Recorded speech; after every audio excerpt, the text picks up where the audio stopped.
Assalamualaikum warahmatullahi wabarakatuh. Alhamdulillahi rabbil alamin. Wassalatu wassalamu ala asrafil anbiya'i wal mursalin wa ala alihi wa ashabi ajma'in. Hadirin yang saya hormati, yang saya muliakan, dalam kajian kita silaturahim sepenuh hati dengan subtitle yaitu memaafkan. Kita angkat kisah Nabi Yusuf. Pada seri 2 silaturahim sepenuh hati ini, temanya adalah balasan Allah bagi orang yang mendapatkan maaf dari orang yang pernah disakitinya. Firman Allah Subhanahu wa ta'ala di dalam surat Fussilat ayat 34, Allah berfirman, A'udzu billahi minasyaitonir rajim. Bismillahirrahmanirrahim. Wala tastawil hasanatu walas sayyi'ah. Idfa billati hiya ahsan. Fa'izal lazi bainaka wa bainahu adawatun ka'annahu waliyun hamim. Wa ma yulaqqaha illa allazina sabaru wa ma yulaqqaha illa zu hazzin azim. Allah berfirman, tidaklah sama kebaikan dengan keburukan itu. Atasilah keburukan dengan kebaikan. Manakala di antara kamu pernah terjadi permusuhan dengan pola laku yang demikian itu, ka'annahu waliyun hamim, akan menjadi hubungan yang sangat harmonis. Wa ma yulaqqaha illa allazina sabaru. Hal yang demikian itu hanya akan dapat terwujud manakala orang memiliki sifat sabar, mampu mengendalikan emosinya, benar-benar dia telah wal kaziminal ghaiz, dan siap memaafkan manusia. Wa ma yulaqqaha illa zu hazzin azim. Itu semuanya hanya dapat dilakukan oleh hamba-hamba Allah yang menginginkan derajat yang tinggi di sisi Allah Subhanahu wa ta'ala. Sebagaimana pada seri 1, Nabi Yusuf memberikan maaf dan tiada dendam sama sekali kepada saudaranya.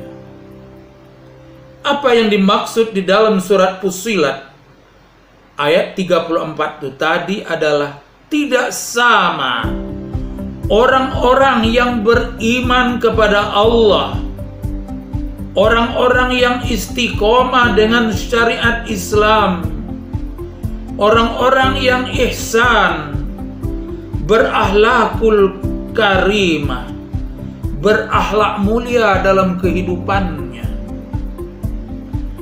Mereka pasti tidak sama dengan orang-orang yang ingkar kepada ajaran Allah, ingkar terhadap hukum Allah.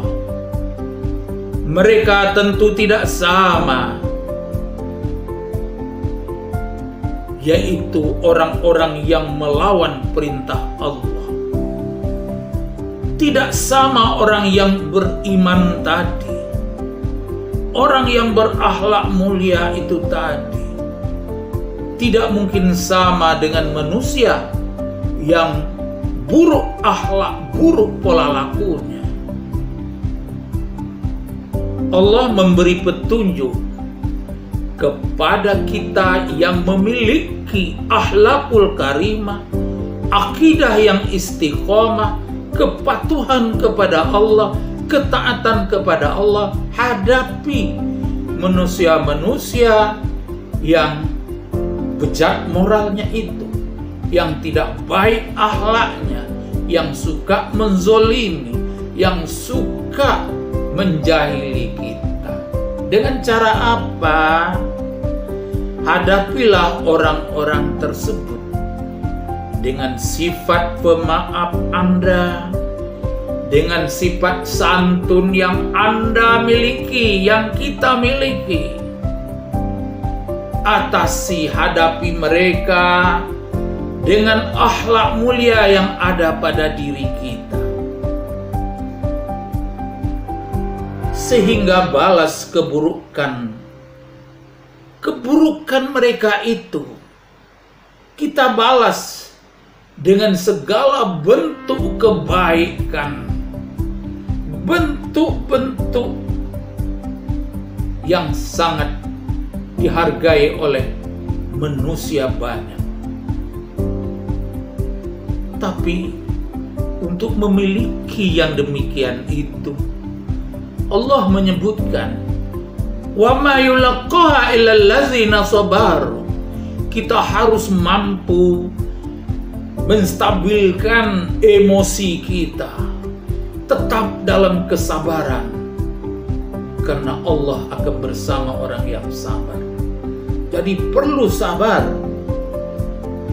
menghadapi sikap, pola laku, perilaku orang-orang yang tidak baik tadi. Syarat kedua adalah wa ma yulaqqaha illa zu hazzim azim. Kita memiliki mental, sikap hanya menginginkan kebaikan yang datang dari Allah, derajat yang mulia dari Allah, ketinggian dan kemuliaan yang dianugerahkan oleh Allah kepada kita yang memberi maaf itu. Begitulah yang dimaksud dalam ayat ini. Oleh sebab itu, dalam kesempatan ini saya ingin menyampaikan bagaimana seorang yang pertama, kisah pertama, kasus yang benar. Saya tahu persis bagaimana perlakuan orang terhadap orang yang tidak pernah mau minta maaf kepada orang yang diperlakukan dengan tidak sewajarnya. Pada waktu saya membawa jamaah haji, seorang ibu, istri dari pejabat, sewaktu habis tawaf, dia bersama beberapa teman jamaah wanita di waktu itu. Sumur Zam-Zam masih, untuk minum air Zam-Zam turun ke bawah untuk sampai ke sumur Zam-Zam. Sampai di sumur Zam-Zam, belum minum, rupanya dia digeledah oleh beberapa orang yang berwajah mirip orang Turki. Kami sudah lama menunggu, kok tidak naik-naik juga. Lalu saya mengutus seorang ibu jamaah haji wanita, coba disusul ke dalam tempat ruangan minum air Zam-Zam itu. ternyata ibu itu sedang digeledah oleh beberapa orang itu tadi. Dengan berteriak, ibu itu kembali menyusul ke tempat kami menunggu. Dan dia menyampaikan, "Ustaz, ibu si Fulanah itu dikeroyok oleh beberapa orang. Segala pakaiannya digeledah orang." Lalu saya menemui seorang askar, minta tolong itu diselesaikan ke arah bawah itu. Setelah askar wanita mendamaikan dan menyampaikan bahwa tidak mungkin orang ini sebagai sesuatu sariqah yang mencuri barang Anda. Selesailah dan orang-orang itu mentertawakannya. Setelah sampai ke tempat kumpulan kami jamaah, saya bertanya kepada ibu itu, "Coba ibu ingat, mungkin ada perlakuan ibu di tanah air terhadap orang lain seperti apa orang itu tadi memperlakukan ibu. Istighfarlah, mumpung kita dekat multazam ini." Dia dengan tangis beristighfar, "Betul Pak Ustadz, setiap menjelang lebaran, pembantu-pembantu saya mau pulang kampung. Tasnya saya geledah, pakaiannya saya geledah, sakunya ya saya geledah. Sampai mohon maaf Ustadz, itu pakaian dalamnya semua saya geledah. Saya sangat khawatir dia membawa barang-barang saya." Ibu nggak pernah minta maaf. Berkali-kali semenjak saya punya pembantu saben tahun, begitulah aku lakukan. Berapa pembantu ibu itu? Ada 2. Sekarang ada di mana? Ada di Jakarta. Waktu berangkat ibu tidak minta maaf. Tidak Pak Ustadz, mohon ampun kepada Allah, dan nanti di luar telepon ke rumah ibu minta maaf kepada pembantu itu ya. Insya Allah Pak Ustadz, insya Allah Pak Ustadz. Begitu setelah sampai di luar Masjidil Haram, ibu istri pejabat ini menelpon. "Ibu minta maaf kepada kamu. Ibu minta maaf kepada Mbak. Ibu minta maaf kepada Bibi." Karena yang satu pembantunya masih muda, yang satu udah tua. "Ya Bu, kami memaafkan. Maafkan kelakuan Ibu. Setiap menjelang lebaran kalian pulang kampung, Ibu geledah kalian. Kami paham Bu, kami maafkan kalau Ibu selalu suudzon kepada kami." Setelah pernyataan maaf itu, saban hari saban waktu ibu itu mengalami ketenangan di dalam beribadah. Tidak ada gangguan suatu apapun lagi. Ini hikmah mendapatkan maaf dari orang yang disakiti. Alhamdulillah, ibu pejabat yang telah mendapatkan maaf, minta maaf dan mendapatkan maaf dari pembantunya, alhamdulillah, benar-benar dia mendapatkan kemudahan dalam menunaikan ibadah haji. Lebih bersyukur lagi setelah ibu pejabat ini pulang ke tanah air, kepada 2 orang pembantunya ini dia berikan tempat tinggal yang sangat layak, dan dipersilahkan kepada pembantu ini menempati rumah-rumah petak yang kebetulan milik ibu pejabat itu tadi, sehingga pembantu-pembantu itu dapat setiap hari setelah bekerja berkumpul dengan keluarganya. Inilah bukti bahwa membalas kejahatan dengan kebaikan itu mendatangkan rahmat dari Allah Subhanahu wa Ta'ala. Selanjutnya, saya ingin menyampaikan secara ringkas kisah yang kedua. Ini yang saya lihat sendiri, bahwa seorang pengusaha besar terkenal di Jakarta, tentu saja saban hari dia mengantor, dan di kantornya itu ada pelayan khusus bagi dia yang saban hari membuatkan minuman kopi.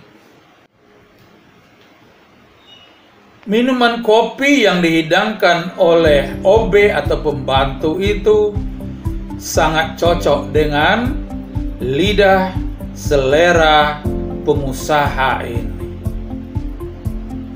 Tapi pada suatu hari, OB pembantu utama ini tadi jatuh sakit. Lalu yang membuatkan minuman kopi adalah OB pembantu yang lain. Pada suatu hari, pembantu pengganti ini membuatkan minuman kopi. Begitu dicicip oleh pengusaha ini, rasanya jauh beda dengan yang dibuatkan oleh pembantu yang sedang sakit. Dia cicip lagi, tidak cocok dengan selera. Cawan mangkok yang berisi air kopi panas itu dia ambil dan dilemparkan ke kepala OB itu. OB itu kebetulan laki-laki. Berdarahlah kepala OB itu. Dan tentu saja dengan perasaan yang sangat sedih, rasa takut, lalu beliau bergeser dari ruang pengusaha itu tadi. Dengan takdir Allah, beberapa hari kemudian pengusaha ini jatuh sakit, dilarikan ke sebuah rumah sakit yang terkenal. Setelah beberapa hari dirawat, tidak ada perubahan. Bahkan pengusaha itu tidak bisa berkomunikasi. Kemudian saya diundang sebagai seorang ustadz oleh pejabat di perusahaan itu untuk memimpin doa bersama dengan ratusan karyawan perusahaan itu. Begitu selesai sholat zuhur, saya memimpin doa. Saya awali dengan membaca dan mengajak seluruh jamaah yang karyawan itu membaca Al-Quran suratul Fatihah. Selesai itu saya bertanya kepada karyawan, adakah di antara kalian yang pernah disakiti, yang pernah kalian merasa terzolimi oleh pimpinan kita yang sedang sakit ini? Salah satu di antara karyawan itu berdiri dan menyampaikan kepada saya bahwa saya, Pak Ustadz, yang pernah beberapa hari yang lalu dilempar dengan segelas kopi panas. Ini masih diperban kepala saya, Ustadz. Baik, sekarang saya bertanya, apakah Anda bersedia memaafkan beliau. Dijawab oleh OB yang kena lemparan cangkir berisi air panas itu, saya siap memaafkannya. Ayo kalau gitu berdiri dekat saya. Ayo ucapkan dan sebut dengan nama Allah. OB ini berucap, Ya Allah, hamba memaafkan perlakuan Bapak Sipulan yang telah menyakiti jasadku, dan lebih sakit lagi adalah hatiku. Sekarang ya Allah, aku memohon agar Engkau ampuni kesalahannya itu. Saya memaafkan dia, ya Allah.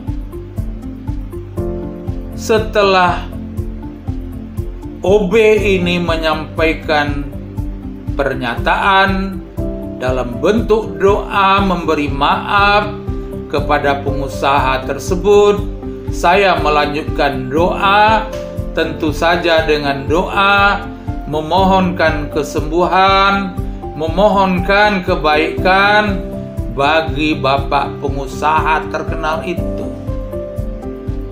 Semuanya mengaminkan doa saya.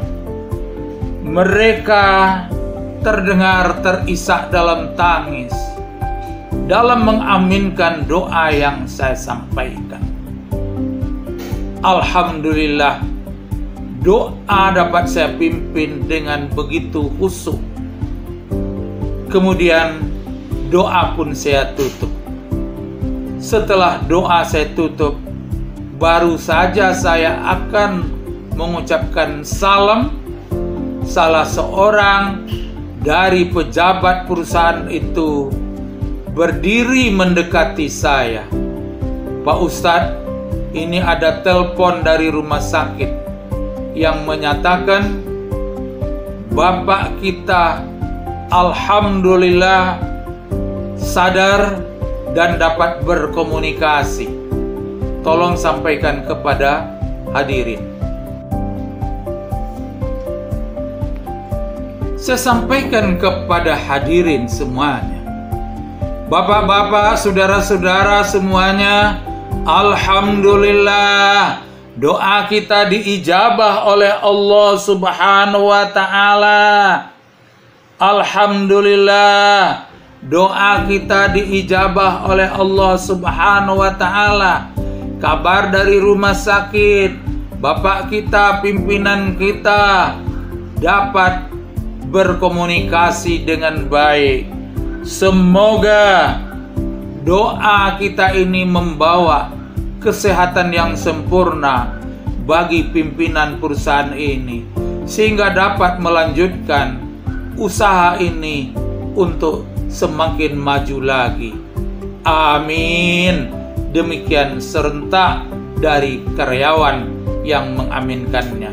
Lalu saya tutup dengan bacaan hamdalah dan mengucapkan salam. Saya turun dari mimbar. Begitu turun dari mimbar, OB yang memberi maaf tadi dan saya dipeluk oleh hampir semua jamaah yang hadir, mengucapkan terima kasih kepada kami.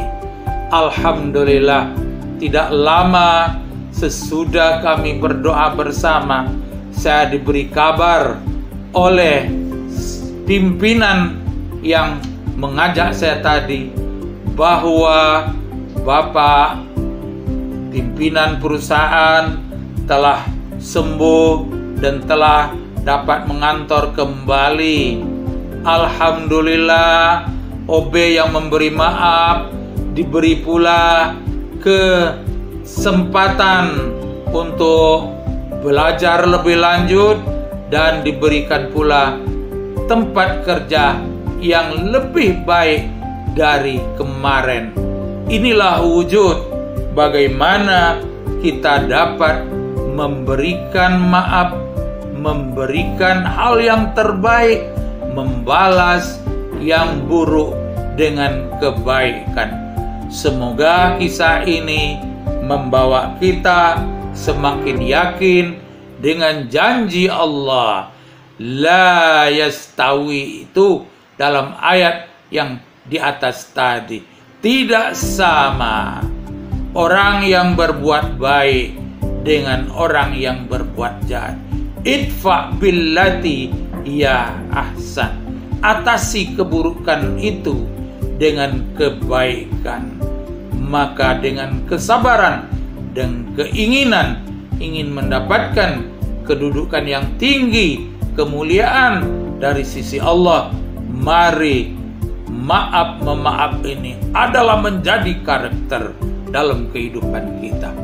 Semoga Allah Subhanahu wa taala semakin memperkuat keyakinan kita dengan petunjuk-petunjuk Allah tadi dan dengan kisah yang saya sampaikan ini. Walhamdulillahirabbil alamin. Wassalamualaikum warahmatullahi wabarakatuh.